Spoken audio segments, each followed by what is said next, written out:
this is going to sound a little off. I don't think the last 3 years of these so-called COVID measures, at least you can show us the effectiveness of what this is.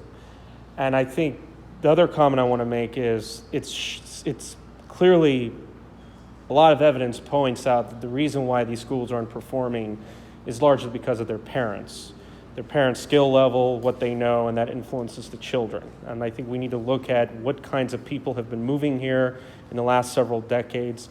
But I guess my question is, because I've mentioned this before, the $1 million question is, even when you do well in school and you get good grades, are students really learning? Because I don't really feel like they're learning as much as they should. So is your question, Cyrus, are our children learning? Because that's the whole point of But is this. that your question? If you want that, yeah, take that. Yes, they are learning.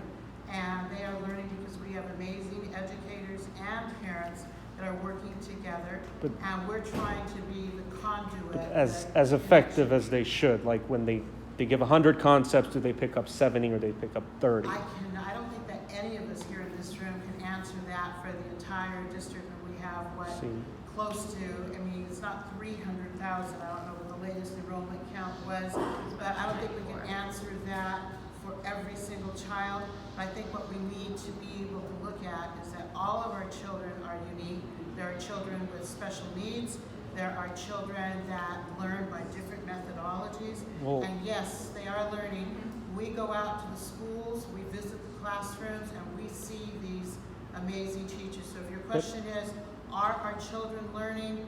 Yes, they are. So if I'm 15 years old and even then I was learning visually, what choice do I have to pick a visual learning environment than just, read and just cram for exams and things like that? Because that system didn't work for me, even when the school performed well. Thank you for making that point, and I'm going to go right over here to our recently retired principal, Ramona Esparza, who was the principal at Valley High School when she retired, and I think she can explain much more in detail than I can for your question, and then we're going to go on to the next question. Please. Cool. Ramona. Trustees, I am not an expert, but just experienced in, parents are here because they want data. That's right. And so I'm saying to you as a parent, you can access your data.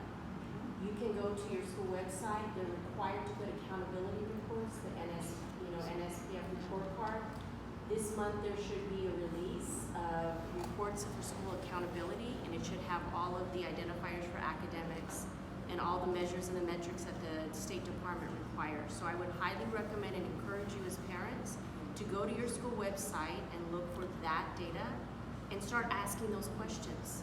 Cool. But I think his questions as a special ed teacher, I'm a visual learner too, and I had to accommodate visual versus auditory, tactile, and all the different pieces. And you could be high functioning and still visually want to learn.